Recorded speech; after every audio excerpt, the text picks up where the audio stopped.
Hoje nós vamos ter uma palavra poderosa, uma palavra que primeiro falou comigo, muito comigo, né? A Bíblia diz que a palavra de Deus, ela é uma faca de dois gumes. Ela corta dos dois lados. Ela divide juntas medulas e ela é capaz de discernir, dividir propósitos e pensamentos do coração. E hoje, a palavra que nós vamos ler, né, uma passagem do livro de Mateus, e eu durante muitos anos que eu lia essa passagem, eu não entendia direito. Na verdade, quando eu olhava assim para essa passagem, né, quando eu via a atitude de Jesus nessa passagem, parecia que não era ele, parecia que não era o mesmo Jesus, né? Então, vamos ler a passagem aqui primeiro e depois nós vamos entrar mais a fundo essa palavra. A palavra que eu vou compartilhar com vocês hoje está em Mateus 15, do 21 ao 28. Abre aí sua Bíblia, Mateus 15, do 21 ao 28. Eu vou ler aqui para vocês, o título tá Mulher Cananeia, em algumas Bíblias vai estar Mulher Ciro-Fenícia, tá bom? Vamos lá. Não liguem que meu rosto tá meio cansado, que eu acabei de chegar de um atendimento, tô bem cansada hoje mesmo.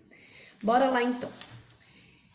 Partindo Jesus dali, retirou-se para os lados de Tiro e Sidom. E eis que uma mulher cananeia, que viera daquelas regiões, clamava: Senhor, filho de Davi, tem compaixão de mim. Minha filha está horrivelmente endemoniada. Ele, porém, não lhe respondeu palavra. E os seus discípulos, aproximando-se, rogaram-lhe: despede-a, pois vem clamando atrás de nós. Mas Jesus respondeu: não fui enviado senão as ovelhas perdidas da casa de Israel. Ela, porém, veio e o adorou, dizendo: Senhor, socorre-me. Então ele, respondendo, disse: não é bom tomar o pão dos filhos e lançá-lo aos cachorrinhos. Ela, contudo, replicou: sim, Senhor. Porém, os cachorrinhos comem das migalhas que caem da mesa dos seus donos. Então lhe disse Jesus: ó mulher, grande é a tua fé. Faça-se contigo como queres. E desde aquele momento, sua filha ficou sã. Amém. Gente, quando a gente olha essa passagem, nós vemos um Jesus meio estranho, né? Não parece aquele Jesus que pediu para Zaqueu descer, né? Desce depressa, Zaqueu, que eu vou dormir, que eu vou posar na sua casa. Um cobrador de impostos corrupto da época. Não parece um Jesus que de uma forma tão amável, amorosa, acolheu uma prostituta, né, Maria Madalena. Não parece o mesmo Jesus que se condoía, mesmo cansado, ele se condoía de uma multidão, né? O coração dele apertava e ele ia ajudar aquele povo mesmo cansado. E aqui nós vemos um Jesus que tem uma atitude meio estranha, parece até que aos meus olhos incoerente a essa pessoa amável que ele sempre foi. Mas, como nada na Bíblia é superficial, né, e nós vamos chegar nessa conclusão de que parece incoerente só se a gente fizer uma leitura superficial da palavra de Deus, nós vamos entrar a fundo e descobrir o que é que tem por trás desse texto. Que coisa incrível tem por trás desse texto. O tema dessa mensagem é o poder da humilhação ou também desarticulando as estruturas de orgulho. E eu quero, antes de entrar a fundo no texto, fazer uma pequena introdução aqui, né?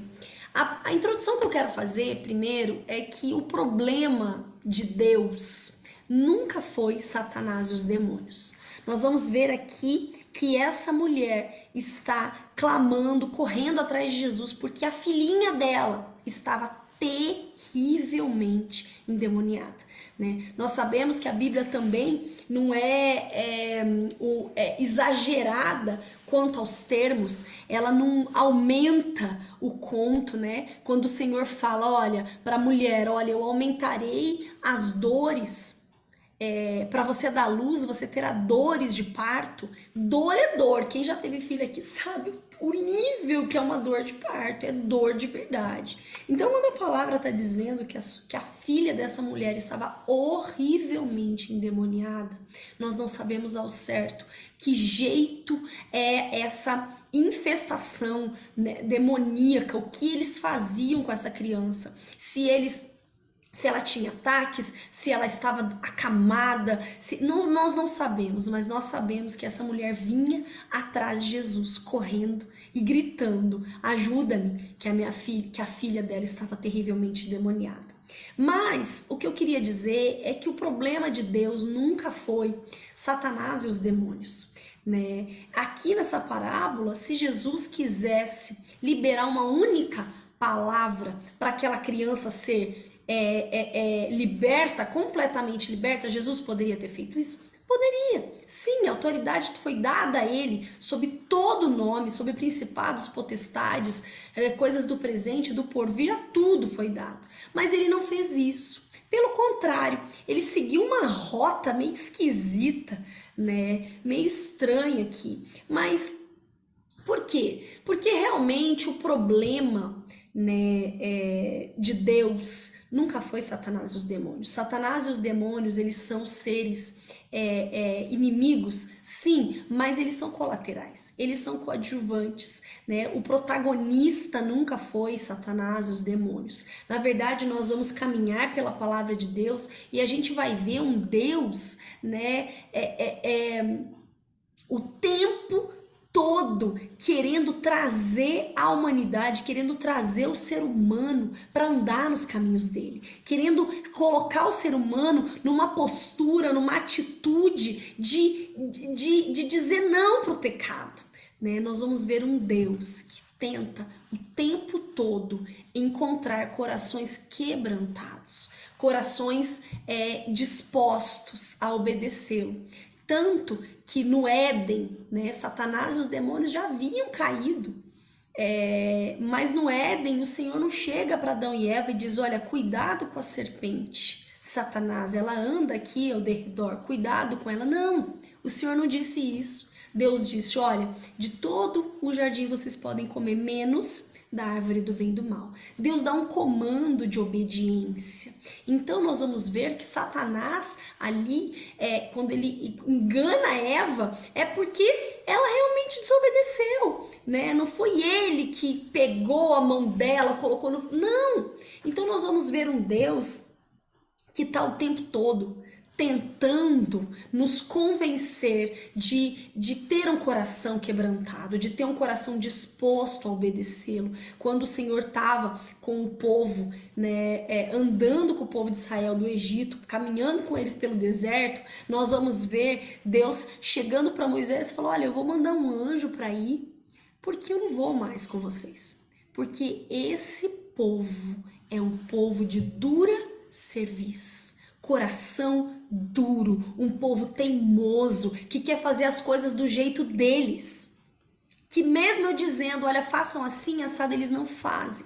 Eles são orgulhosos, têm o coração endurecido, com a sua própria vontade.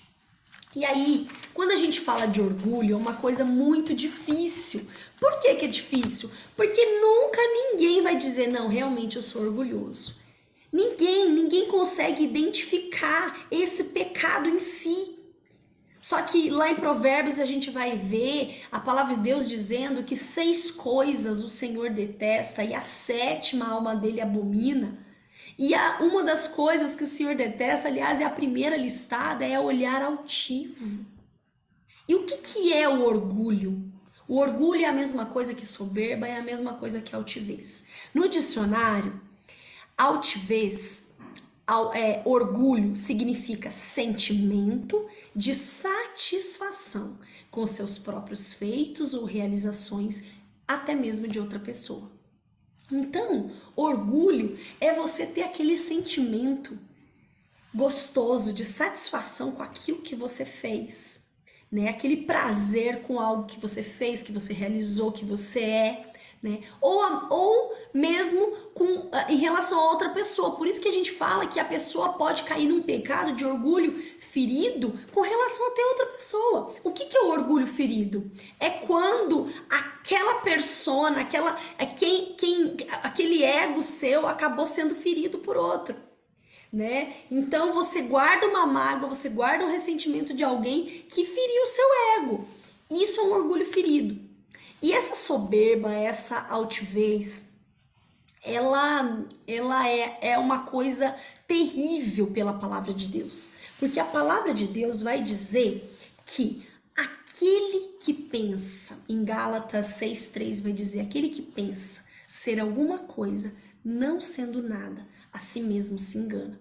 E isso significa também o que Tiago 4:6 também vai dizer, que Deus resiste ao soberbo, mas dá graça ao humilde.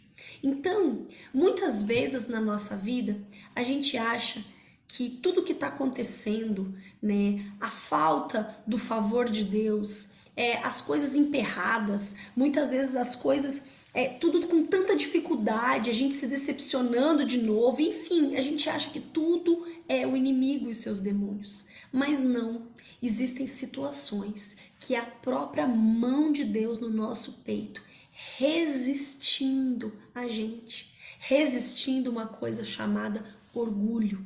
Porque a Bíblia fala que Deus resiste ao soberbo.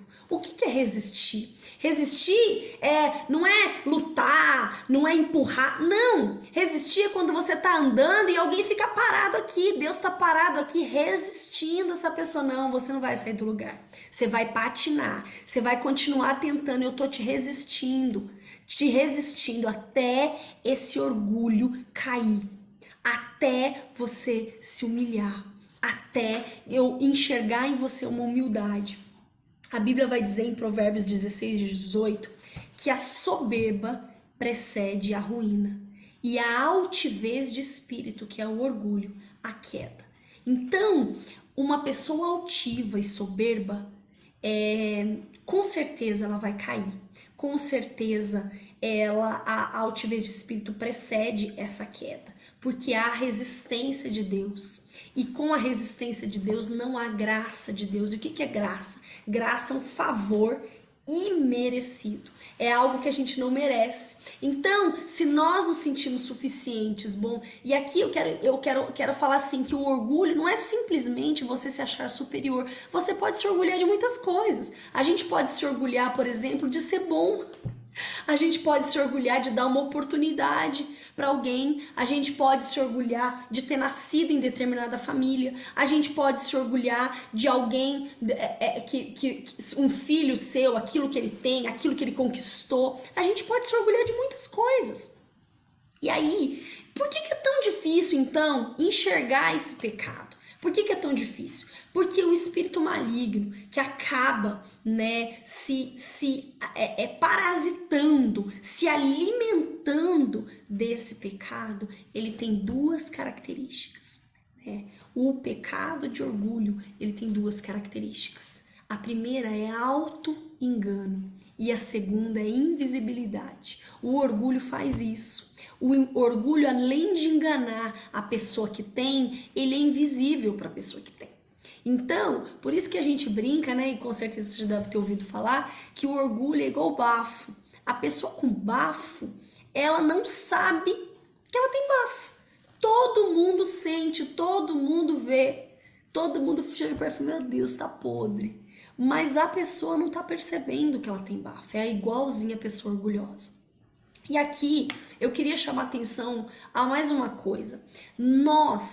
É impossível que nós nos conheçamos por completo. Deus, então, sabendo que a gente não consegue, né? Eu já disse isso inúmeras vezes, a gente tem consciência, subconsciência e inconsciência. Nós temos 5 a 7% da nossa consciência. É a única coisa que nós sabemos de nós mesmos. Ou seja, de 100%, o que a gente conhece da gente mesmo é 5 a 7%. E isso é muito pouco. 80% da nossa vida, de quem nós somos, está no nosso inconsciente, que a gente não tem acesso. Então, como é que a gente acha e tem convicção de que a gente realmente não é orgulhoso, de que a gente realmente não é altivo em nada? É impossível. Mas o Senhor, ele consegue discernir. O Senhor, ele não tem nenhuma vontade, né? A vontade dele nunca vai ser de ser um Deus bombeiro, aquele que vem apagando incêndio. As nossas crises vão acontecendo, ele vai lá resolvendo. Por quê? Porque a Bíblia fala que ele precisa ir na raiz, ele quer mudar o nosso caráter. Milagre é bom, mas milagre não transforma o caráter. Milagre é lindo, mas não transforma o caráter. E o Senhor, ele consegue enxergar além. Ele consegue enxergar além da situação. E aqui nessa passagem, nós vamos ver que a atitude de Jesus, né, ela foi uma atitude extremamente estratégica. Ele discerniu perfeitamente o que estava por trás de toda aquela infestação demoníaca na filha daquela mulher. E ele discerniu de um jeito que ele caminhou por uma rota para levar aquela mulher a uma completa libertação. Ela não precisava simplesmente de um milagre. Ela precisava de uma libertação completa e absoluta. Ela não precisava simplesmente que Jesus expulsasse o demônio. Ela precisava que ele tirasse o lixo para que esses demônios nunca mais voltassem. Então, o que acontece, né? Na Bíblia a gente vai ver que existem vários caminhos para a gente ter libertação. Né? Eu sei que na nossa cabeça a gente às vezes estabelece algumas regras. Eu aprendi assim, eu acho que é... Não, mas a Bíblia vai dizer que o povo de Deus está perecendo porque falta conhecimento, falta entendimento, o povo está sendo destruído porque falta conhecimento da palavra. Nós vamos ver algumas rotas, alguns jeitos de Deus de libertar as pessoas. Né? Nós vamos ver Jesus falando que existem castas de demônios que só se expelem com oração e jejum. Tem casta que só tem libertação com jejum, né? Oração e jejum. Nós vamos ver Jesus que ficou 40 dias lá no deserto. Como é que ele expulsou Satanás da presença dele? Como é que ele mandou Satanás, a reda de Satanás, quando ele veio tentar Jesus? Através da palavra. Ele expulsou Satanás através da palavra. Nós vamos ver mais lá no livro de Crônicas uma história do rei Josafá, que ele acaba vencendo uma guerra de Moabe e Amon, se eu não me engano, através do que? Da adoração.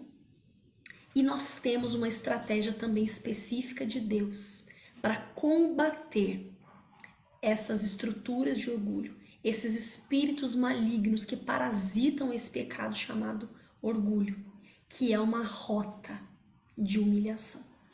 O jeito de Deus desarticular estruturas de orgulho, não apenas na nossa vida, mas estruturas da linhagem toda, que vem lá de trás. Como nós estamos vendo aqui, o demônio, o espírito maligno não estava na vida da mãe, estava na vida de uma criança, de uma filha, talvez uma adolescente.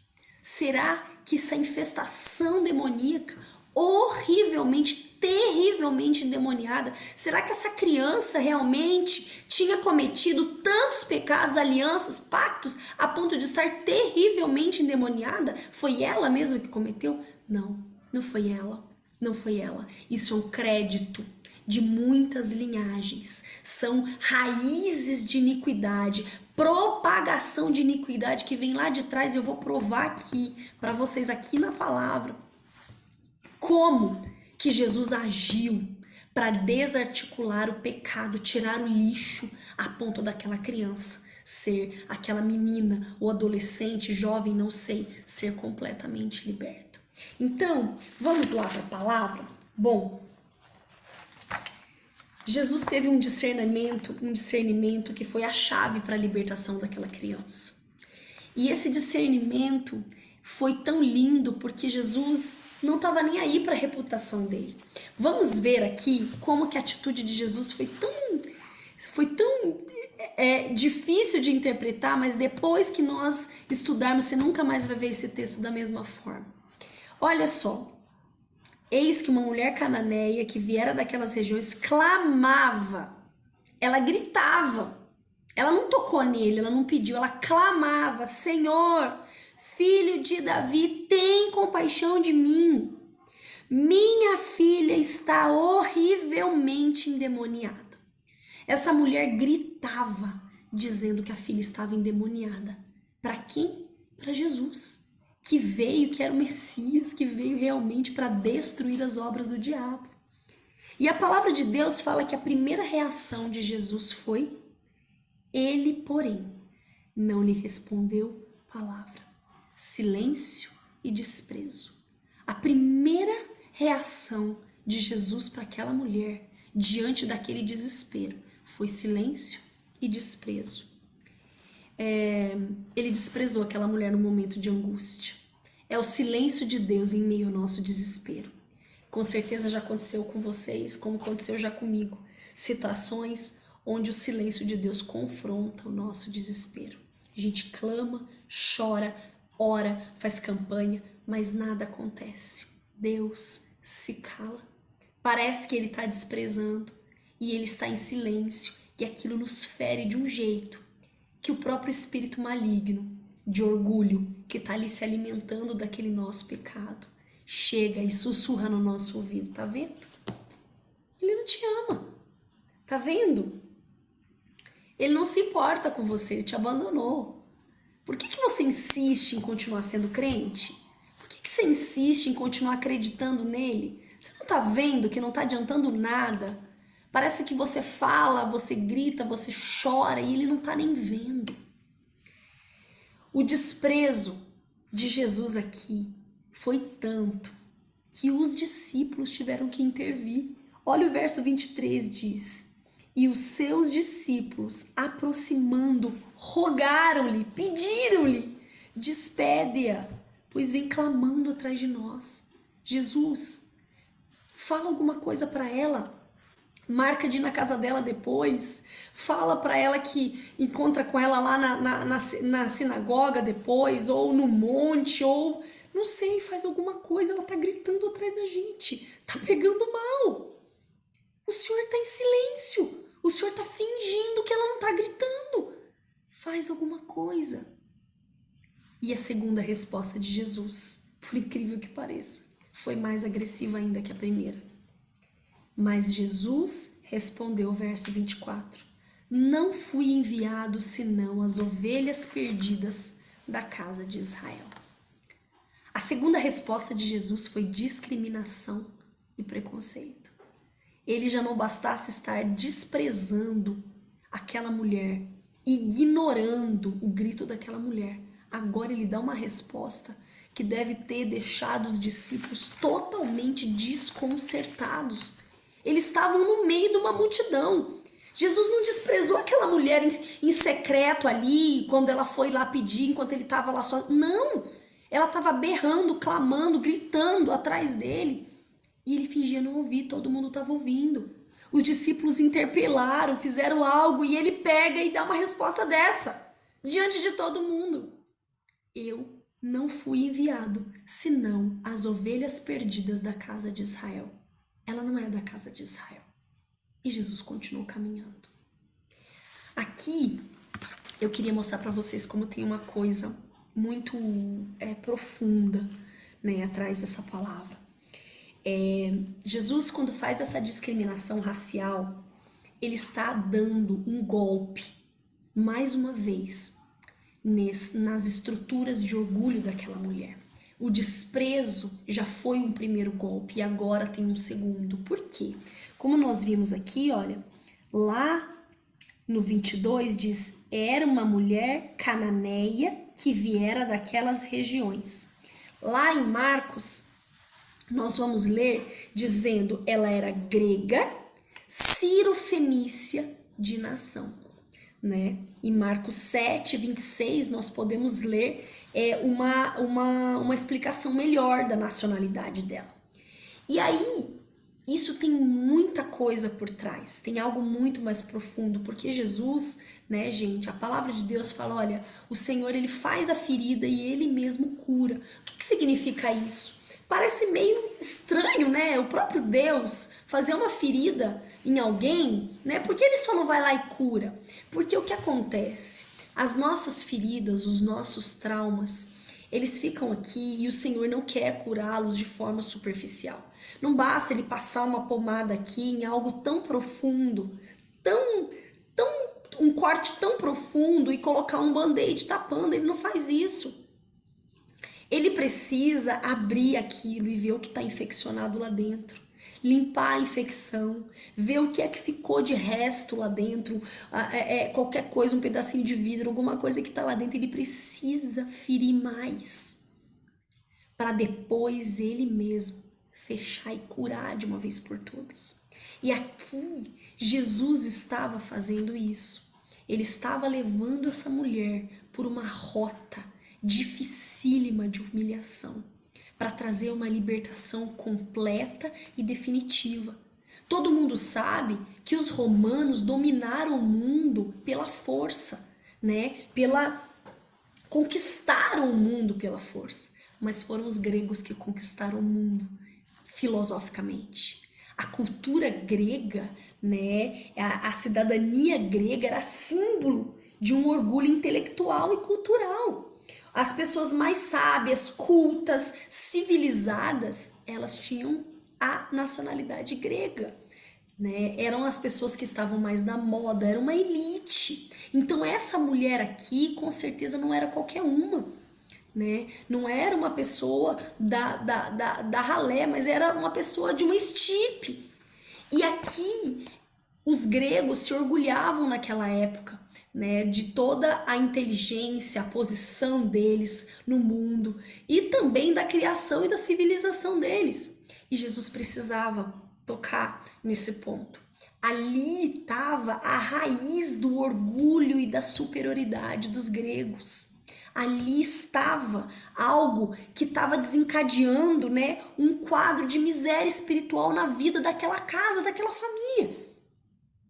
Eu sei que é muito difícil a gente aqui nessa cultura, né, ocidental, a gente entender que a Bíblia foi escrita no Oriente, que o nosso Deus é um Deus de gerações, é um Deus de linhagem. Ele chega para Jacó e fala: eu sou o Deus de Abraão, de Isaac. Eu sou o Deus do seu avô, eu sou o Deus do seu pai. Quando a palavra de Deus, né, vai falar que Deus vai tirar o povo do Egito e pede que na última praga coloque o sangue do cordeiro, ele fala, por acaso a ordem dele é passe o sangue do cordeiro sobre cada pessoa da casa? Não, ele diz passe o sangue na porta da casa, porque casa refere-se à família. O sangue ia cobrir ali, o sangue ia poupar uma família inteira do anjo da morte passar. E eu sei que é muito difícil, porque a gente fala, meu Deus, mas é injusto. A palavra de Deus diz, eu, Senhor, sou um Deus zeloso. Eu visito a iniquidade dos pais nos filhos até a terceira e a quarta geração. Preparai a matança dos filhos por causa do pecado dos pais. Na nossa cabeça é muito difícil de entrar isso, porque a gente fala, poxa, que injustiça um neto pagar por um pecado do avô. Mas esses dias eu estava meditando sobre isso e me veio um raciocínio assim, que eu creio que foi do Espírito. O raciocínio foi o seguinte, eu tenho 2 filhos, né, Valentim e Lorenzo. De repente vem um louco aí e entra na minha casa, abusa dos meus 2 filhos, mata os meus 2 filhos, deixa eu e meu marido vivos. Esse louco vai preso e lá na cadeia, 2 dias depois, ele é morto. O nível de desgraça e de dor que ele trouxe para minha família, para minha casa, é justo depois de 2 dias tudo ter acabado, ele já ter morrido e tá tudo bem? Claro que não. Por isso que a palavra de Deus fala que o sangue inocente clama da terra. Porque o justo mesmo, é aquele homem viver, né, o que eu vivi, a dor que eu vivi, que os filhos dele pagassem exatamente porque ele fez os meus filhos viverem. Então Deus, na sua justiça, perfeita, ele visita sim a iniquidade daqueles que irresponsavelmente acabaram cometendo, afrontando, levando para o céu créditos de injustiça, medidas de injustiça no mundo espiritual, para depois alcançar as próximas gerações e linhagens. Aí a pessoa fala, não, mas eu aceitei Jesus, eis que tudo se fez novo, faz uma análise extremamente superficial a respeito disso, não vê o contexto, tira a frase do texto, acha um pretexto, né? Para achar um pretexto, tira do contexto. Então, assim, mas isso é real. Porque a palavra de Deus fala que Jesus diz, olha, eu não vim para revogar a lei, eu vim para cumpri-la. A cruz de Cristo é perfeita e é acabada. Sim, Cláudia, então como eu evito de viver, né? Como eu evito de colher as consequências do pecado dos meus antepassados? Se você for ver Neemias, se você for ver Daniel, eles fizeram uma oração inteligente, uma oração intercessória inteligente, pedindo perdão pelos pecados dos antepassados. Neemias nem conheceu os antepassados, ele nasceu na Babilônia. Mas ele faz essa oração. Sabe por quê? Porque no mundo espiritual não tem tempo nem espaço. Um pecado feito no mundo espiritual, ele só é perdoado e remido com confissão e sangue de Jesus. Então, como faz, Cláudia, então, para eu não receber a consequência? Para eu não receber a consequência, eu preciso pedir perdão para o Senhor, de uma maneira intercessória, por aquele pecado lá de trás. E pedir que o sangue de Jesus cubra aquele pecado no mundo espiritual. E aí, bom, voltando aqui, o Senhor, Jesus, ele precisava entrar na raiz do orgulho, onde estava alojada a superioridade daquela linhagem, daquela mulher. Ela era grega.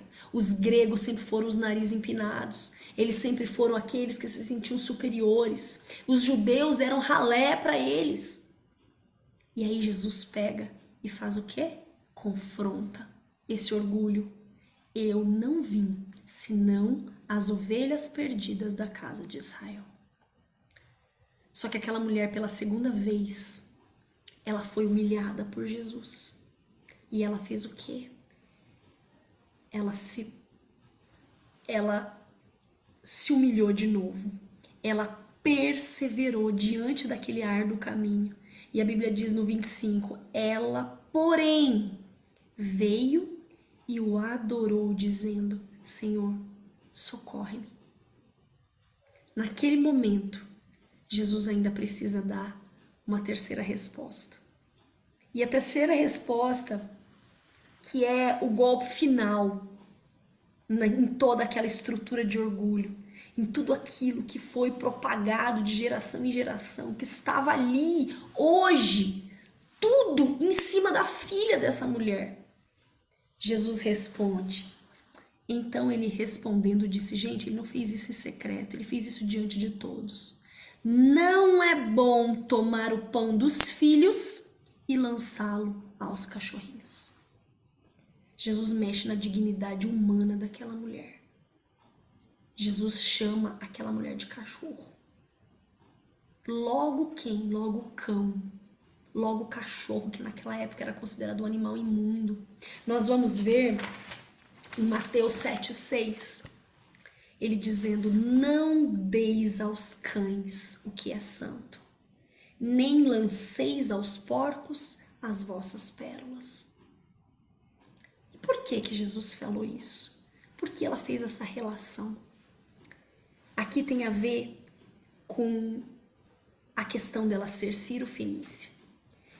Não sei se vocês sabem, mas os Ciro-fenícios são os cananeus. E vocês se lembram a história dos cananeus? Os cananeus são descendentes de Canaã. Quem foi Canaã? Lembra quando Noé construiu a arca? A Bíblia diz que ele tinha 3 filhos, Sem, Cã e Jafé, né? E aí ele construiu a arca, e a Bíblia fala que veio dilúvio e tudo, e aí Noé, depois de tudo isso, plantou uma vinha, se embebedou e Cão descobriu a nudez do seu pai. Cão desonrou seu pai. E naquele momento, a palavra de Deus diz que Noé amaldiçoou Cão? Não, amaldiçoou Canaã, filho de Cão, dizendo: olha, maldito é Canaã. Então aqui tem uma raiz de desonra a pai e mãe. Uma raiz de descobrir a nudez. Nós não sabemos o que significa, o que a Bíblia quer dizer com descobrir a nudez. Há muita especulação. Ninguém sabe se Cã abusou de Noé. Ninguém sabe se Cã fez alguma coisa. Só nós sabemos apenas que Cã desonrou o pai. E isso foi motivo para o filho dele ser amaldiçoado e toda uma descendência. E além disso, também tem uma coisa muito importante, muito interessante, porque os cananeus foram conhecidos como aqueles que tinham um pecado chamado de sacrilégio. O pecado de sacrilégio é quando você despreza as coisas santas e profana aquilo que é sagrado, aquilo que é santo. Os cananeus eram esses, descendentes daquele que desonrou o pai. E aqueles que profanavam as coisas santas, desprezavam as coisas santas. Tanto é que lá em Levítico a palavra de Deus vai dizer que a terra, que as atitudes deles foram terríveis e tão terríveis que a terra vomitou os cananeus. E aqui por isso o Senhor chama essa mulher de cachorro, né? E com todo esse contexto, porque Jesus estava aqui confrontando uma estrutura de orgulho geracional, uma propagação de iniquidade, mas surpreendentemente, de uma forma incrível, essa mulher responde Jesus no verso 27 assim. Ela contudo replicou: sim, Senhor. Porém, os cachorrinhos comem das migalhas que caem da mesa dos seus donos. E nesse momento eu acho que Jesus deve ter suspirado, aliviado e dito: ela chegou onde eu queria que ela chegasse. Ela suportou cada humilhação, ela suportou desprezo, ela suportou o meu silêncio, ela suportou o meu preconceito, ela suportou a ofensa, ela suportou tudo. Se humilhando, e se humilhando, e se humilhando. Então o lixo foi tirado. Não tem demônio que fica quando o lixo é tirado. Então quando ela se humilhou mais uma vez, Jesus lhe disse: ó mulher, grande é a tua fé, faça-se contigo como queres. E a Bíblia diz: desde aquele momento a sua filha ficou sã. Se nós formos ler no livro de Marcos, vai dizer assim: por esta palavra, vai, a tua filha está curada. Então, hoje, a palavra que eu quero deixar aqui é essa. Assim como a palavra de Deus diz que a humilhação precede a honra, essa mulher chegou a ser honrada. Ela se humilhou, ela percorreu um caminho de humilhação para ter uma libertação completa da sua filha. E ao fim, ela foi honrada porque Jesus, do mesmo jeito que estava respondendo para ela, daquele jeito diante de todos, agora ele exalta ela: ó mulher, grande é a tua fé. A Bíblia diz que os humilhados serão exaltados, que a humilhação precede a honra. Muitas vezes a gente tem que enfrentar, muitas vezes o Senhor nos resiste com relação a essas estruturas de orgulho. Muitas vezes não é só com relação aos nossos pecados, mas toda uma estrutura familiar. Tudo aquilo que foi construído muitas vezes pelos nossos antepassados, que fortaleceram tantas e tantas entidades, a ponto de nos fazer sucumbir. Mas o Senhor querendo nos levar para uma libertação, assim como Ele queria levar essa criança a uma libertação, essa filha dessa mulher para uma libertação, Ele fez a mãe percorrer por esse caminho de humilhação. E por essa palavra, o demônio saiu. O demônio saiu. Não foi necessário Jesus dizer sai dela, não foi necessário mais nada. Foi necessário ela se humilhar. E foi esse o caminho. E esse é o caminho. A humilhação, ela alcança o favor de Deus. Ela alcança a graça de Deus. Porque a Bíblia fala que a humilhação precede a honra. Deus resiste ao soberbo, mas dá graça ao humilde. Ele tem o favor de Deus, chega. Aquilo que a gente não merece, chega. Ele traz a exaltação. Tudo isso chega quando a gente persevera no caminho. Ele traz a humilhação e a gente se humilha mais. Traz a humilhação e a gente aceita e se humilha mais. Traz a ofensa, a gente aceita e se humilha mais. Silêncio, desprezo, preconceito e ofensa. As 3 coisas que o Senhor faz uma pessoa passar para que todas as estruturas de orgulho caiam por terra e então a exaltação dele chegue e então aquilo que ele prometeu a nosso respeito aconteça.